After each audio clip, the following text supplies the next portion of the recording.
Hi, my diamonds, my Teletubbies, my TikTokers. I'm heading to my limousine, my stretch limousine.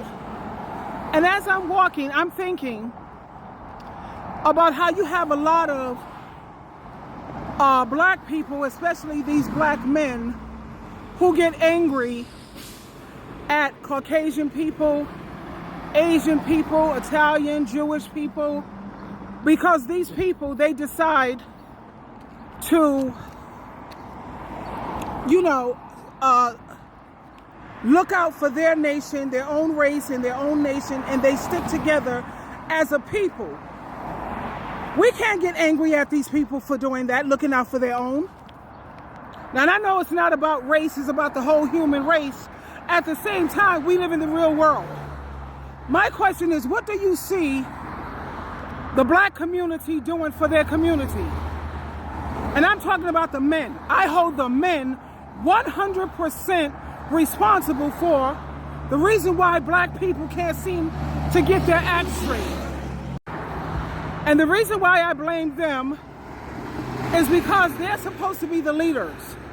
They're supposed to be the captains, the head, the lead. What are they doing for their community? That's what I'm asking. You see, all these other races of people, they could stick together. And you got black people, a lot of black people who want to talk about they're racist, they're this. They're looking out for their own, sweetheart. And I'm not mad at you. What are the black people doing for their community? I'm not talking about the women and the children. I'm talking about these men. We need to look at this movie called The Forge. F-O-R-G-E. Hold on, there's a lot of noise out here. That movie, The Forge, is a very powerful movie, and this is what should be done in the community. Now, where should black men start? They should start in the churches. Start with the churches in the community. No church should be tax exempt if they don't have things where they're benefiting the community other than a pantry. I have this big old church over here. I don't know if you can see it. Wait, it's right over here. Right over there, huge Catholic church. Do nothing for the community. They have a pantry once a month.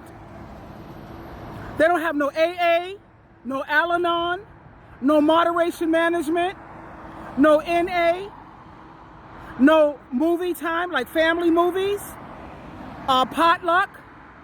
Now you have some churches, like another church that's way down, they have all of that. It should be mandatory for every church to be benefiting their community, and if they don't, you're not getting no tax exemption. Because when you go into these churches, all you see is old and elderly people, which I love them. These are churches that have the capacity to hold over 150 to 200 people per meeting.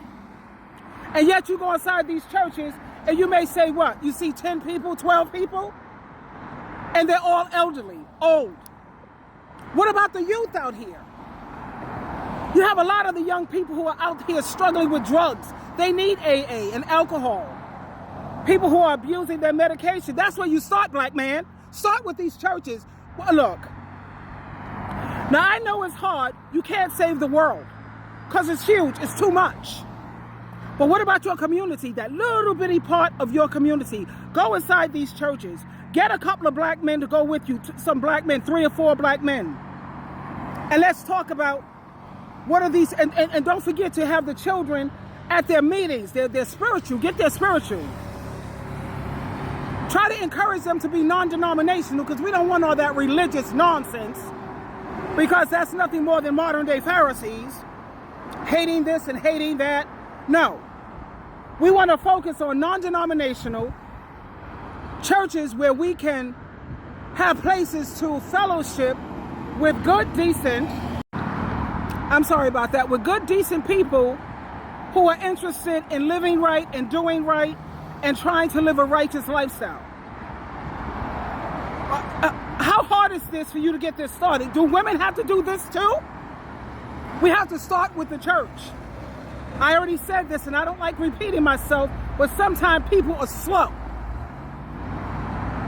How hard is this? You command us to form gangs to do wrong. Form some gangs that's down with doing right. Go to each church and say, can you tell me, like what kind of fellowships or what are you doing exactly for the community? I'm just curious. And make sure you watch your tone and your volume and you come across the same way, have Jesus Christ mindset. Yeah, you have Jesus Christ logic. How would Jesus Christ go about speaking to people? There was times when he was gentle and there was times when he had to become a little more assertive. Let's put it like that. So, like I said, don't get upset with other races of people. Like you look at the Asian people, Chinese, Japanese, Korean, Indian. When do you ever see them going to a soul food restaurant supporting us? They support their own. They hire their own. They look out for their own. And you want to get angry? No, I'm not mad at you. I'm not angry at all, baby. If black people, black men, that's right, I'm coming to you. That's right, just like on the ship. If the ship is out of order and the superiors come on that ship, are they going to be looking at the crew? Who are they coming for? They're looking for the captains. Why is this ship out of order? They're not looking at the women and the children. They're coming for you. You. The captains.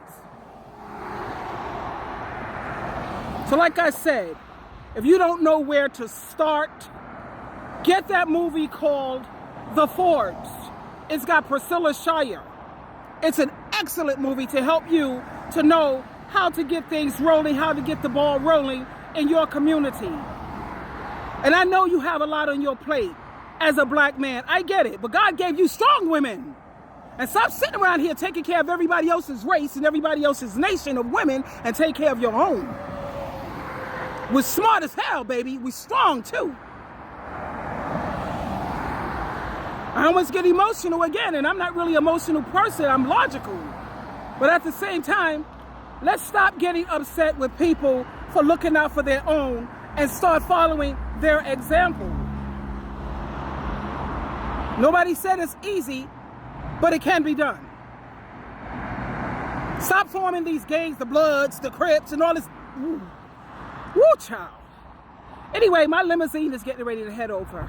I love you so much, and I come down on you sometime a little hard because I know what you're capable of, black man. You set trends, man. Are you kidding me? You get yourself a good black woman. I'm talking about a Proverbs 31 type of woman, a praying woman. Instead of looking at, well, how big is her this and how big, no, man, I don't care about all that nonsense. Are you a praying woman? Are you a nurturing woman? Do you know how to manage a household? I don't care about what money you're making or whatever, even though that helps. That does help. But this is what I'm talking about. Anyway, my bus is coming. My limo. I love you. Have a great day.